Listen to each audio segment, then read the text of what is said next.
It's time for the Teed Off Podcast.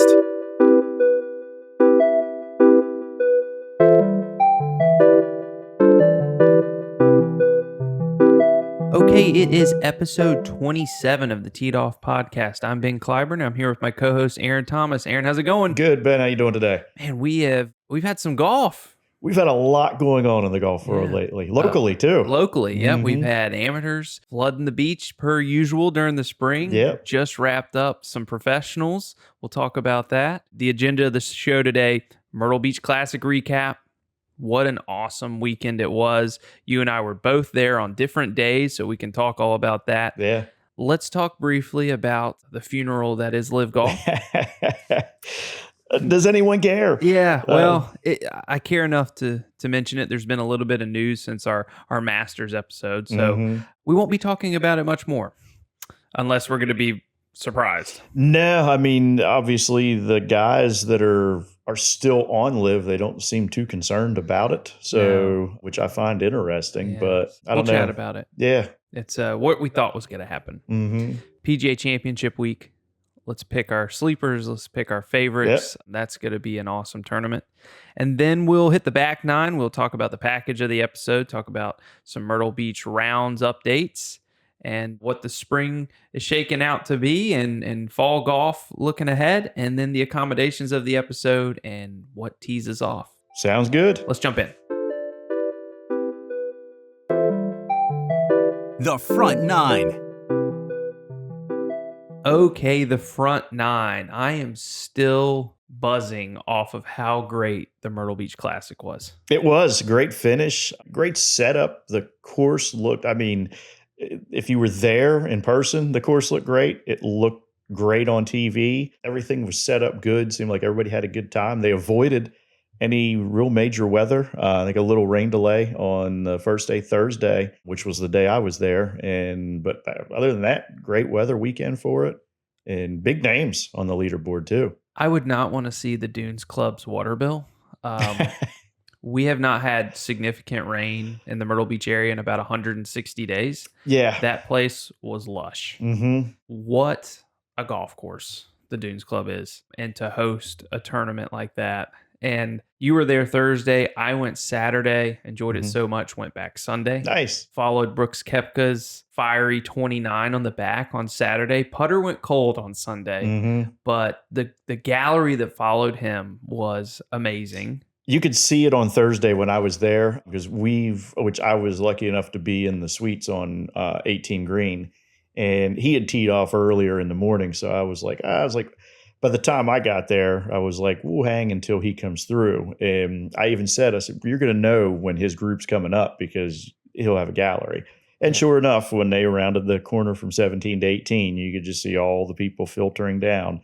And so he had a big following, he played well. I was glad that I know he's been struggling a little bit, but that he's found something. And he's excited about it. And it's so cool that he kind of found his passion at Myrtle Beach. Yeah. We're really lucky to have a player of that caliber at this tournament, given the circumstances of why he was playing. But it was amazing, and it was great to see him play well. I was a little concerned before that, he was struggling a bit. If he didn't make the cut, that would, selfishly, I wanted him to be there for the weekend so that I could see him and so that the patrons could see him. And it worked out perfectly. And Brandt Snedeker, I mean, to cap off, a 7-year drought? I think 8-year drought, wasn't it? Yeah, something like that. And to get his 10th win. And he loved the course too. Yeah, did you hear what he said after the? So I want to be a member after the run. Yeah, he said he wished that the win came with a lifetime membership like the Masters because he loves the golf course. And I was like, that's great. I saw they put a blue jacket on him. I have that same jacket. So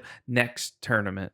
Next year, I'm just going to walk around and see if people, let me through into some restricted areas. Past champion. I'm sure we could get you hooked up with a One Flight logo to go put on there. There if we you need go. It, so if you could come out of the crowd and I'll sign a fake autograph for you. We know a few people. We'll set it up.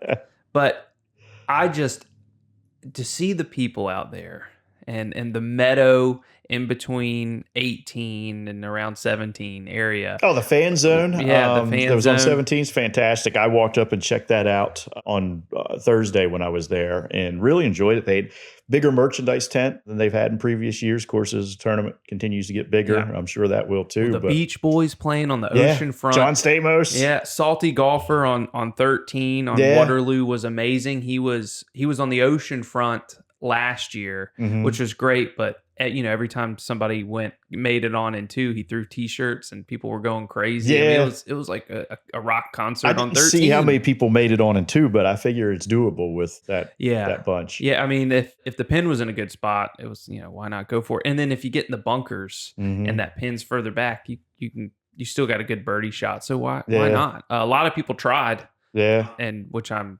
glad. And the wind wasn't a massive factor this week. Had some breezy moments, and when it's breezy, 13 is definitely a challenge. Yeah. Those guys handled it great. I mean, the course length isn't huge, but it's still a challenge. That there's more elevation than you think at the Dunes Club, and those greens are so guarded by bunkers. And it played, I think, just shy of 7,400 is what I saw, something like that. So that's certainly long enough. Yeah.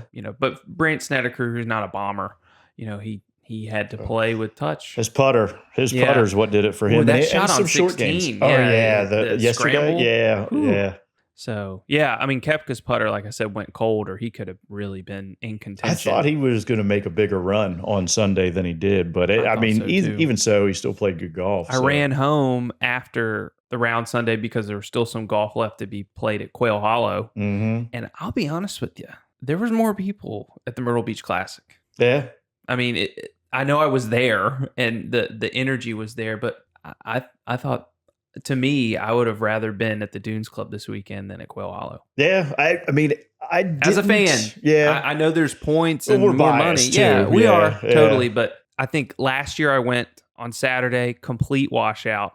Can't control. Mother that's Nature. right. I was out of town last year for it. It stunk because I didn't get to see a bunch of fans there, and the golfers nor the fans really got that experience, at least on Saturday. And I mean, the turf crew had to work their tail off to keep that thing playable. I mean, that's how much it dumped rain. Yeah. And there was a really good story about that too. Ori Georgetown, they had, I guess, their turf management class or whatever. One of the best in the country. Yeah, they were helping with this, I guess, in the lead up and during with it. There was a lot of good stories on local news about it that I followed. So it was good to watch. Well, MB Golf and Condo World were in the parking lot. We were represented, yes. Yeah, we threw away some free swag if anybody got some that attended. Yeah. Enjoy. We gave some towels away, koozies, and some ball markers. So that was pretty neat. It was funny Thursday when I went, my friends, they're all like jumping into the tent to get the swag and stuff. And they're like, "You don't want any?" I'm like, "I already have it." It's like, it's my swag. Yeah, I'm giving it to you. I was like, "I have it. I don't need it." I refilled. When I came Sunday, I had like 40 golf towels left, and I was walking up with it. And somebody was like, "Man, is it just no minimum? You can just take as many as you want." I was like, "No, I'm refilling." Because we put free. It's like, good God. Oh, yeah. And the parking, I mean, they do a great job on the parking. Even though you got a shuttle to the course, it's smooth. Logistics are nailed. The food was great. The fan zone was great. The merch was cool. Yeah. I mean, you can't get better than the Dunes Club logo. And I did come away with some merch, which it's funny because I was just at the Masters and I'm like, I'm going to have to cut my merch budget down. I was like, I'm spending way too much money on golf course stuff. I bought a very expensive rain jacket that I don't need. Yeah. But it was so good looking. And I bought a cool t-shirt and wore last year's hat. Okay. So I did refrain. FootJoy hoodie. Oh, well, you spent some money too. Yeah, so. that was mine. Because I looked around and I was like, what? I was like, when something really grabs my eye. Now I did like, and I kind of regretted not getting it, but I was like, you only need so many hoodies when you live in Myrtle Beach because we only wear them a couple months out of the year. Yeah.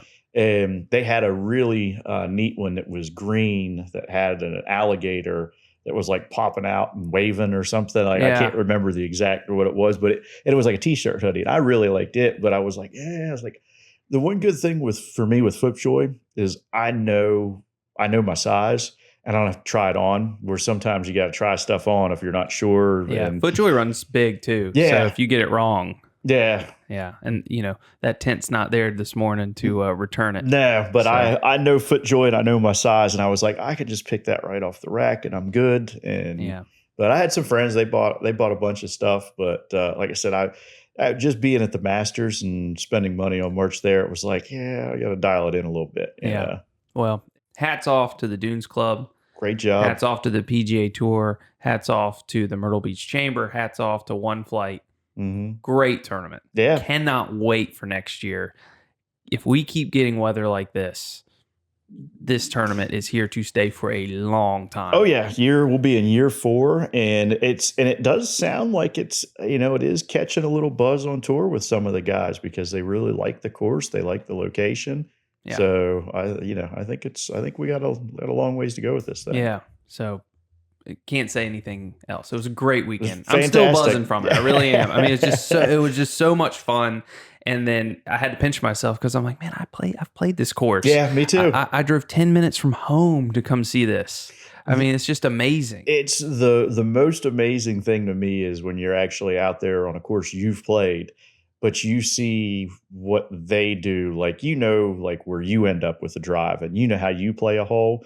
And you see how much further past they are from where your ball would be. Yeah. It's impressive. I have a great slow-mo, and I posted it on Instagram, of Brooks on 18 from Saturday when he was just steaming. Tearing it up. Just perfect contact, full extension and stuff. But in real time, it doesn't even look like he swung. I mean, it's just like it was like a practice swing. Their tempo is amazing. Smooth as fast. But man, the power that comes with it, because I stood on, I think it was 5 tee box at Augusta, and we were right at the tee markers. So we got to see some drives. Like I was right at the ropes and you got to see some really up close swings, and man, just the power that is in those swings. It's impressive. Yeah.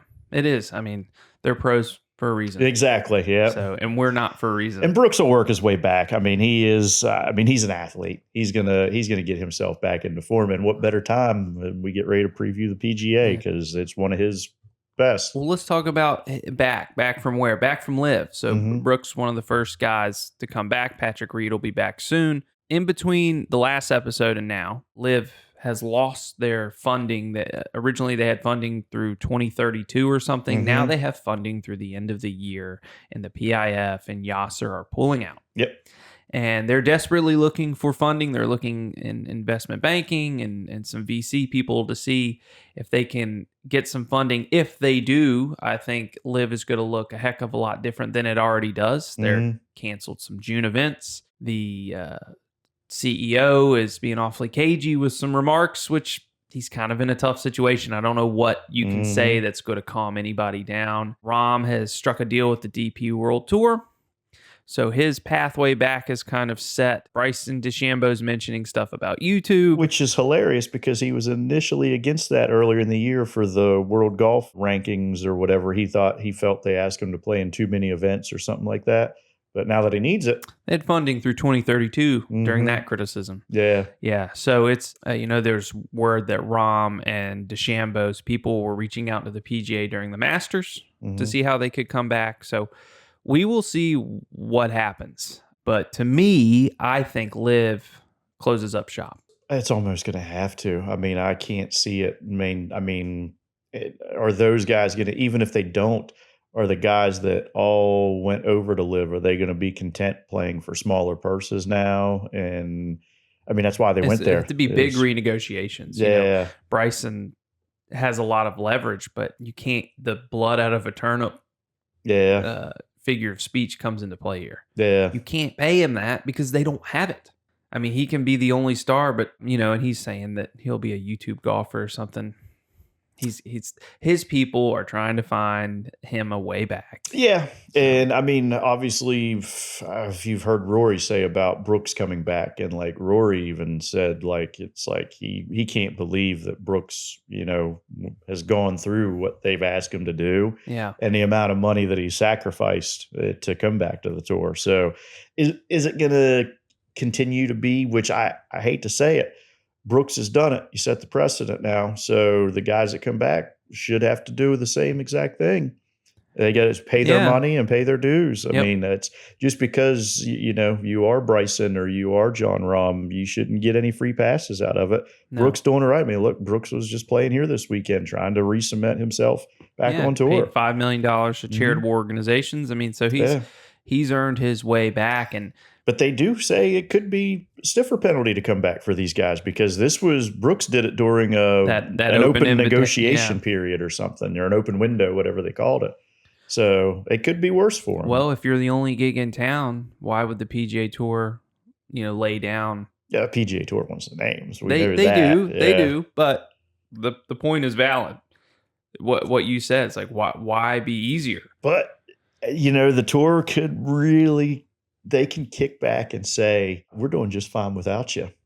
So if you want to come back, these are the terms. I mean, they can play hardball because they are doing just fine without. You got me jumping back and forth over the fence. It's like, Rahm left when he was at the top of the game. DeChambeau is and hasn't played great since. No, Of course, I don't watch enough LIV to see how he's playing, but he had an albatross the last round of the LIV that. Event, and they didn't film it. They missed it, and they didn't talk about it. Mm-hmm. So he's like their enemy now because he's struck a deal and defected to go back the other way. But you got to jump off the Titanic, if you know it's sinking, and it's sinking. To me, I think Dustin's just waiting to see what happens, and Bryson and Rahm are trying to find ways in the background to get out of there. Brooks Koepka said something interesting. I mean, obviously, remember from Full Swing, he left because his injury status was in question. Yeah. His future was in question. He took the money. Mm-hmm. And he really wasn't too afraid of saying, he never jumped in and said it's to grow the game, like some people said and stuff like that. It was the security of the money because he didn't know if he could get back to the top again. But after that Saturday round in Myrtle Beach, he said, this is the first time I've really been passionate about the game in years. Mm-hmm. So he's had a tough time. Well, and he's got to work. He's got to work back to the elite status he was at. So, I think he will. He's an athlete. He's a grinder. I think, and I think what it is too. Like when he shot, what was it, 29 on? Was it the front nine, back nine, whichever it was? The back nine on Saturday. Yeah. We all know as golfers, you hit a little streak like that, you kind of find something, and you can work with it. So hot, and I followed him on Sunday, and it went cold. I mean, he was hitting fairways and hitting greens. He just couldn't make putts. Yeah, so. Different pin placements on Sunday too. Yeah. I saw a few of those were not weren't easy. So. No, but anyway, I think LIV, it is the. It's not even the beginning of the end. It's the end of the end to me. Yeah. And I mean, it's there's all kinds of talk about, who is going to come back, what's going to be allowed. And I mean, think about the names, though, that probably aren't going to be welcome back. No. Sergio. Phil. Well, Phil has a lifetime exemption, though. So we'll see. And Phil, he's dealing with some family issues. I hope nobody's sick. I know nothing about it. There's been either. Nothing released. So whatever it is, I do hope everything's okay. Yeah. It seemed, but I knew he withdrew from the PGA. Yep. So, I mean, obviously there's Masters. Yeah, there's obviously something going on. So I hope everything's okay there. But I think ironically, welcome back or not, he has the easiest way back because of his lifetime exemption. Mm-hmm. So, without somebody named Tiger Woods, he may be one of the best ever. And I mean, he certainly is in this generation. He could be the best ever, at least in this generation of golfer. Yeah. So he's won a lot. And he could always play I still call it the senior tour, the Champions Tour. Yeah. I still call it senior tour. Oh man, he'd rip them apart. Yeah. Yeah. I mean, if he wants to, yeah. I think that's another thing. Does he want to, I don't know. I think he still loves to play. So. He likes to play, but he'd probably rather just gamble with his friends and make money that way. So you gotta make some money for what he gambles at. Although I think that's quieted down quite a bit. Yeah. And if he hasn't gambled it away, he certainly has plenty to play with. So maybe you will just take it easy and just play Augusta. Yeah, I mean he's got he can.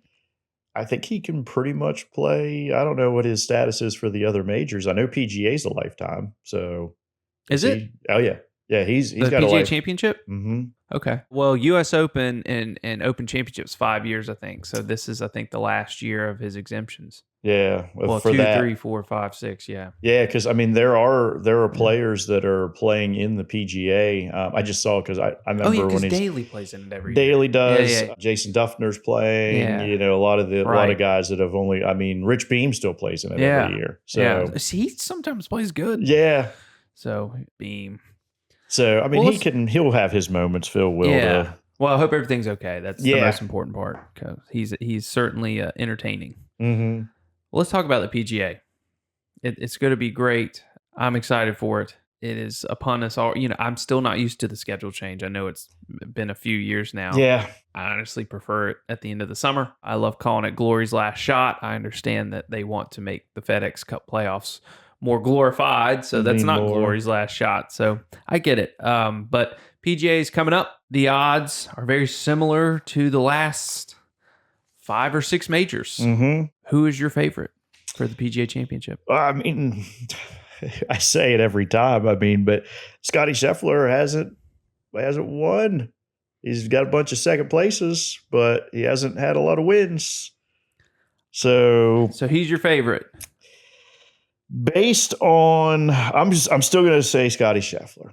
I am. I think he's so close, and he's lost his there's the rounds that he's finished second, or the tournaments he's finished second in. He's been so close, and I still think he's putting one together. I agree. Yeah. He is my favorite as well. He was not at Quail Hollow. He was in Pennsylvania practicing this week, kind of doing what Rory did at Augusta. Mm-hmm. I think it's his tournament to lose. Well, and I think too, I think Scottie has said he likes to take the week off leading into a major. Yeah. If he can. And I think I heard too, he's got a fairly busy schedule after the PGA. So he just kind of wanted to get that weekend. But I mean, coincidentally, take it off and go play some practice rounds. So yeah, and not to get into it on this episode, but where do you draw the line there? Because Rory practiced a lot at Augusta, and now Scottie's practicing. At the host course. Is there a limit because not everybody can do that. No, it's not. It's not fair to. I mean, there are some guys in the field that don't have that opportunity. They have to play their way into it. Yeah, maybe the weekend before. So. Yeah. Not a lot of practice time. Yeah. I mean, I think that's something that should be maybe regulated. That's, kind of keep it fair for everybody. But I think he's going to do it. But there are a lot of, which I think is what shapes up for this weekend to be phenomenal. There are a lot of hot golfers right now. Yeah. I mean, Cam Young. McIlroy, I think, just played his first. Didn't he just play his first since the Masters? So we'll see. He didn't play bad this weekend. So, I think he finished like 5 under or something like that. But Matt Fitzpatrick is playing as good as anybody right now. Obviously, Team Europe, I'm not all about that. But yeah, there's a lot of great players that are playing well right now that could shape up for a great finish this weekend. So I think it'll be good. Yeah, it is going to be a solid week. A lot of solid names. And Fitzpatrick might have been my favorite. He's played really well this year. But I just think it's Scottie's to win. I mean, he's still the best player in the world, even without winning this year. But he did win, at the end of last year, which I think counts toward this year, or was it the last tournament of last year? I'm more calendar year. Yeah. I know I know how the season goes, but I kind of look at it as more calendar year than anything. But I feel like his game hasn't been all the way together, and he is still contended. Yeah. He's not played his best, and he's right there. He's in the mix of every stinking tournament he plays in. I love it. Wouldn't be surprised if he won and it wasn't very close.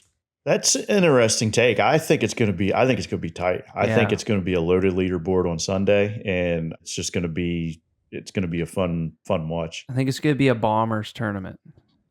I really do. I think the course plays fairly long too. Yeah, and that's why I think it's not going to be close. I just think that it's going to be who can hit it long and straight. So we'll see. Everybody bombs it on tour anyway. I can't wait. And Ricky just had a good weekend too. He did. That was awesome. Yeah. And he's, he got his first win there at Quail Hollow. So always great to have him up on a leaderboard, and he looked like he was having fun. Justin Thomas played well. Yeah. So that's good and coming in. I think JT's just getting readjusted because he had back surgery. Yeah. So I think it's just he's kind of getting himself worked back into form, and it does take time from stuff like that. So who's your sleeper pick for the PGA? Sleeper pick, I kind of like, which is funny, I didn't even think about it until I saw the name. And I don't know how much of a sleeper it is based on the odds, but Jason Day has been playing some pretty good golf lately, and he is a previous PGA champion. 2015. Can't believe that was 11 years ago. I know it doesn't feel like it's that long ago. When I was talking about Jason Duffner earlier, that was one of my favorite PGA champions. 2013. Yeah, he and Keegan battled it out. Yeah, and then he lost to Keegan and then won the next year. Yeah. Oh, yeah. Yeah, Keegan beat him. Yeah. But Duffner had that little stretch and where he was playing some really good golf. And I remember that year for some reason. But my sleeper, and it's a roll of the dice, really. But Jordan Spieth led the field in putting this week. Okay. And I think that was what really let him down in the past few weeks. The rest of it is being held together maybe by Scotch tape. Mm-hmm. But I think Jordan Spieth's got a shot. And I know he's not a bomber. Not a bomber, no. So that kind of hurts what I was saying earlier. That's why he's a sleeper. Yeah. But I think maybe he gets the career Grand Slam. I hope he does. I mean, I'm pulling for him to do it. But they've always, even from when he got 3 legs of it, they've always said the PGA was going to be the toughest one for him to win for his game. So hopefully it's not elusive, but I'd like to see him get it one day. But because I'm a fan, so plus 7,000. So it's a good sleeper. Okay, we'll see. Either way, can't wait. It's going to be a good weekend. Yeah. So why don't we hit the back nine, talk some more Myrtle Beach golf. Okay. And what tees us off. All right, sounds good. Let's do it. From tee to green, sun to sand, and the laughs in between, Myrtle Beach is the ultimate golf destination. With tee times deals for nearly 80 premium courses and exclusive access to the best accommodations. Plan your next golf trip at mbgolf.com. Love where you play. The back nine. Okay, the back nine. We haven't had rain in a long time, but the courses have kept up with it. And even if they didn't all look like as lush as the Dunes Club, I know that we've gotten some great feedback on a really good spring season. We have. I'll be honest. Even with drought conditions, the courses are still in good shape. They're you're going to get some brown spots and stuff like that, but greens, tee boxes, everything seems to be good. So we get some rain, it'll go pick back up real quick anyway. So but it's been a great spring season. Probably one of the busier ones on record from everybody I've been talking to. As spring kind of starts to wind down here as we get into the middle of May and start focusing more towards summer vacations. But it's been a good spring season. It's a good sign of a good spring when you get a lot of rebookings for next spring while people are still here. And I've been seeing a lot of that. Yeah. So that's great. Everyone's had a good experience, and the repeat business, they want to make sure that they get the tee times and the accommodations that they are used to. And pricing. Yep. It changes as the, tee time availability changes. And newcomers want to make sure they can do it again. Yeah. It's never too early to book your golf trip whenever you want to come. So tee sheets are open generally over, more than a year out anymore. I think all of 2027 is open. Yeah. So even next fall's already open. I've done some quotes for next fall. So, and I had to check with the golf specialist downstairs. I was like, this is September of next year. Like, these people are planning now. I was like, well, great. Yeah. So go to mbgolf.com. It's never too early to plan your Myrtle Beach golf vacation. It is not, no. What's the package of the episode, Aaron? Well, the package for the episode is the Myrtle Beach Golf Trail Trailblazer package. It's actually been one of the more popular packages we've had since it came out, and it's got a lot of offers in it. So you get a free gift from Myrtle Beach Golf Trail and TaylorMade. It's your first round. It includes lunch and 2 beers or sodas with every round you play. It includes range balls. I mean, it's just got everything you need. So, and replays. Gives you a replay discount if you want to play more golf while you're here. I think it's $25 replay available that day at the course. So a lot of stuff included with that. And so it's a great value package. It's got everything in it you need, and it's been real popular. We've had a lot of groups that have booked it and rebooked it because the golf trail's got 20 plus courses here in the area you can play over from. 25 up and down, south, central, and on the North Strand. So there is a ton of variety of premium courses. So consider the Trailblazer package for some great deals and some great goodies when you are trying to fill your itinerary for your next Myrtle Beach golf vacation. Yeah. The accommodations of the episode fits perfectly with the Trailblazer package are the Bahama Sands. Mm-hmm. So that is right on the ocean front in North Myrtle Beach, in the middle of North Myrtle Beach. Great location. Short drive from almost any golf course in Myrtle Beach. It's very close to the highway network and everything. But these are some really spacious 2 and 3 bedroom oceanfront and ocean view condos that have the amenities of home. I mean, you've got fully equipped kitchens. This is not a hotel kitchen. This is a full kitchen. Full on, dishwashers and full fridge, stove, range, dining area, big private balconies, in-room laundry. So the Bahama Sands has been a favorite, not a new favorite, but I'd say it's becoming more and more popular with our golf groups. It is, and we've actually had some groups that are rebooking, as we were talking about. There's early rebookings that we've got that's where they want to stay. And you mentioned kitchens. It reminds me of a post I saw a while back that a group had cooked a huge dinner in their condo for like the whole group. It was like a champions type dinner. It was just a great picture to see what you can do and how you can enjoy those amenities in the condos. It really is. And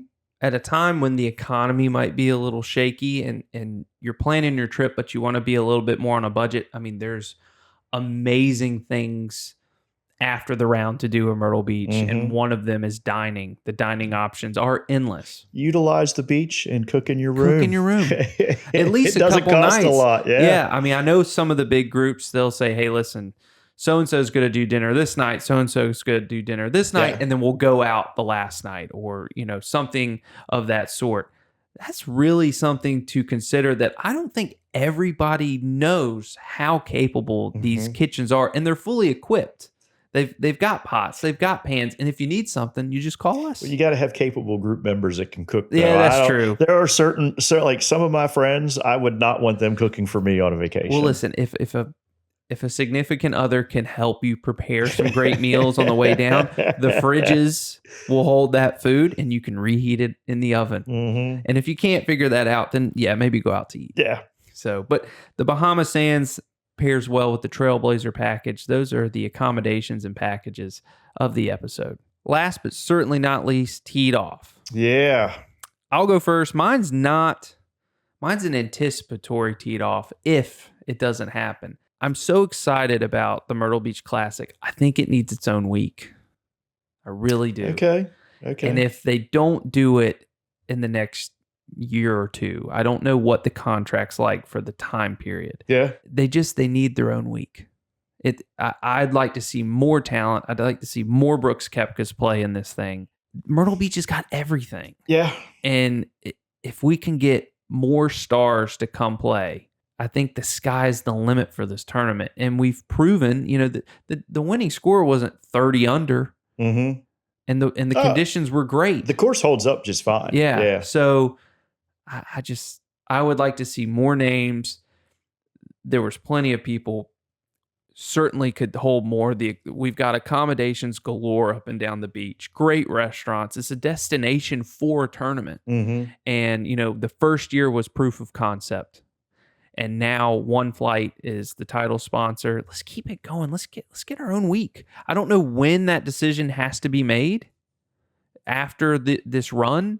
Whatever their contract is. Yeah, I think a lot of it has to do with other contracts too. Yeah. So I don't know the ins and outs of that. I've heard some snippets of some things, but I won't speak on those because I'm not familiar enough. But I think the initial setup was to see how the tournament would do, which Sure. I mean, the tour speaks real highly of attendance, how everything's handled. So I think they're happy with what they've got, but I think it's a matter of shuffling probably some contracts and plus there's other tournaments too that I don't necessarily know how long those sponsors are going to stay on. The Truist that was just the same weekend as the Myrtle Beach Classic. I don't know that that's going to remain one of the elevated events or not. Yeah. So I think there's a lot of questions and things that move around that happen. I understand there's moving parts, logistics, time period. If they got their own week, do they have to move a week? Who gets screwed here? I'm just saying this is a winner. Yeah. It really, really is. Just keep it in May. I think May is the perfect month to have it here. It's not, and I know elevated event, I'm not saying that, but it's not, and I don't want to talk down on other terms. It's not the Barbasol. Mm-hmm. It's not the Puerto Rico Open. This is, it has already been the most successful it was the most successful inaugural non-elevated event. Yeah. I know it's a mouthful. Mm-hmm. That's a pretty big deal. And you don't get new tournaments on the PGA a lot, but they're going through a schedule change now. They're not going to be doing the Hawaii swing. Mm-hmm. The Florida swing is in a bit of a shakeup. The time to put it together or to lay the runway for Myrtle Beach Classic to have their own week is now to me. And if they don't do it, it's going to tee me off. Yeah, I think we're going to see it. I do, just because of how well it is doing, and I think we will see it. I just don't know when. So if I hear any inside information, I'll let you know. Okay, but I probably won't. So. All right. Well, putting it out there, PGA, get it done. Yeah, Myrtle Beach is ready for its own week. It is.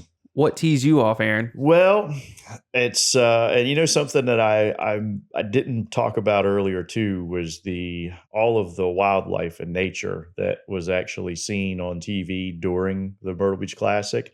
Was impressive. The squirrels, the alligators. Yep. I mean, it was the alligators took front and center on a few things, which was comical. I knew they were going to be out there. Yeah, well, the weather's perfect for them. So coincidentally, I played over the weekend myself, and I had a run-in with some animals.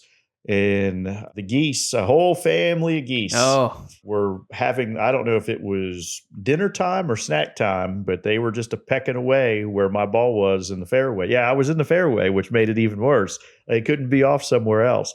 And because they had little ones, you couldn't get close, man. They would start flapping and hissing. give the little charge towards you. And I was like, yeah, I'm not about to be one of those people that's on, somebody, my buddy takes a video of it and puts it up on Instagram. I'm like, no, I'm not messing with these geese. Those geese need to go. Did you retrieve your ball? No, I left it. Oh. But it had an MB Golf logo on it. So it's good there. There you go. It's good there. Advertising. So, I was like, that one will be okay for somebody to find. Oh, that's funny. So, but yeah, I actually, because they wouldn't move. No. And I just had to drop back and hit up over them. But it was like, it's so annoying. Geese are arrogant. They are. They're mean. They just are. Like when when a duck crosses the road, it's cute.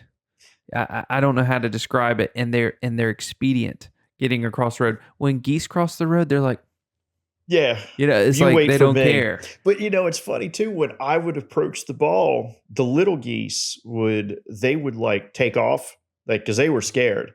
But the adult geese, they would you stay right there. We'll take care of this. Yeah. I'm like, man, I was like, you're lucky I don't play golf with a gun. We're doing this right now. Yeah. Actually, I can't say that because I don't think you can even shoot a Canadian geese or a Canadian goose anyway. Probably not. Yeah. Or we'd see a lot of dead ones. Yeah. I mean, there's a lot of people feel the same way. Yeah. About it. Yeah. Geese are mean. That does tee me off too. It's a good teed off. Oh man, yeah. It was. It did not make my day. That's for sure. Well, it's a great episode. Looking forward to the PGA Championship. Looking forward to some more Myrtle Beach golf to finish the spring. Some great golf opportunities in the summer and all the way into the fall. Yeah, book your fall if you haven't, because fall is booking up quick. It sure is. And next time we'll be talking U.S. Open. Yeah, my favorite. No disrespect to the others. I mean, obviously we all love the Masters, but the U.S. Open's my favorite. I like seeing golfers play like me sometimes. Yeah. And the U.S. Open delivers normally.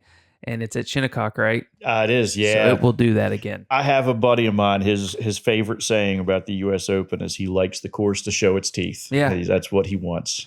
That's what it's for, that tournament. So can't wait for this coming week with the PGA. Thank you guys so much for listening. Go to mbgolf.com to plan your next Myrtle Beach golf trip, and we'll see you next time. Thanks for listening to Teed Off. Visit mbgolf.com and follow us on Instagram at Teed Off Podcast for the latest episodes and news.